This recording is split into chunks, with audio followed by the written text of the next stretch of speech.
L'investissement allemand, plus que jamais indispensable pour le pays de Félix Tshisekedi. Depuis l'arrivée de la délégation allemande en RDC, il y a plus de 48 heures, la nouvelle n'a cessé de séduire l'opinion nationale dans son ensemble, y compris sa crème la plus intellectuelle.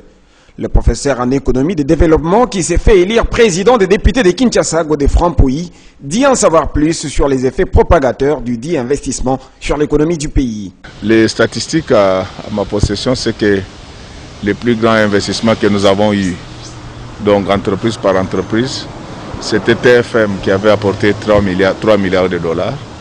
Mais quand il y a un consortium qui amène 50 milliards de dollars, c'est plus que le PIB actuel de la RDC. Il y aura création d'emplois, redistribution de nouveaux salaires. Pour ceux qui connaissent la géographie du monde et de notre pays, vous vous rendez compte que les minéraux quittent les Katanga. Des fois, ça descend vers le sud, avant de remonter vers l'Occident. Tout ça, ça génère du temps improductif et des coûts supplémentaires. Donc, si cette jonction est faite, nous aurons la possibilité, avec la route panafricaine du Népal, de prendre nos minéraux à partir du sud, qui pourront rejoindre, en traversant la République bien sûr, qui peuvent rejoindre facilement le nord. Et ça va nous permettre de gagner en temps, mais de gagner également en coûts supplémentaires. Et l'avantage, c'est surtout l'intégration même de l'économie nationale. La mise en œuvre de la deuxième filière de l'investissement allemand relatif à l'énergie devra faciliter la sectorisation de l'économie de la RDC, insiste le professeur Godefroid Mpuyi. Pendant que nous parlons avec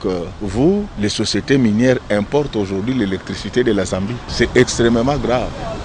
Donc, si on ne sait pas transformer notre cuivre aujourd'hui, c'est tout simplement parce qu'il y a notamment cette question énergétique qui se pose. Bon, croisons les doigts que cela puisse se concrétiser. Parce que si cela arrivait, certainement, ça sera le redécollage de la République démocratique du Congo.